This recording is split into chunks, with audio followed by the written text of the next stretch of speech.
சிவாய நம. எல்லாரிடம் ஒவ்வொரு திறமை இருக்கும். அதில் ஓவியம் ரொம்ப பார்க்கறதுக்கே அவ்வளோ ஒரு மகிழ்ச்சியாக இருக்கும். எவ்வளோ கஷ்டம் இருந்தாலும் ஒரு ஓவியத்தை பார்க்கும்போது பல விஷயங்கள் அதில் தெரிய வரும். அதில் நான் ஒரு இடத்துக்கு போனேன், மலேசியாவில் ஒரு அந்த இடத்துக்கு நான் போகும்போது ஒரு பெண் அவ்வளோ அழகாக ஓவியத்தை வரைஞ்சி என்னிடம் கொடுத்து அனுப்புனாங்க. நானே எடுத்துக்கினேன், எனக்கு இது வேணும் அப்படின்னு.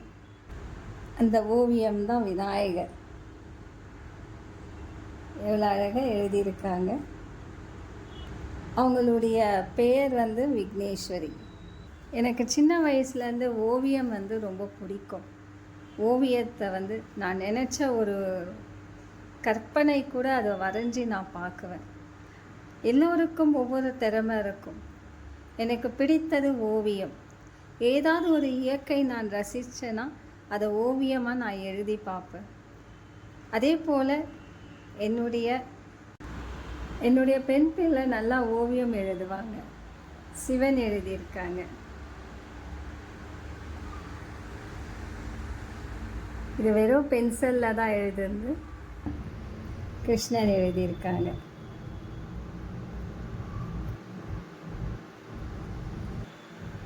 ஒவ்வொரு இடமும் அந்த திறமை இருக்கும் போது கண்டிப்பாக அதை பயன்படுத்தி இந்த உலகத்துக்கு அவங்க பேரும் புகழும் எடுக்கணும்னு சொல்லி நானும் வாழ்த்துறேன். சிவாய நம.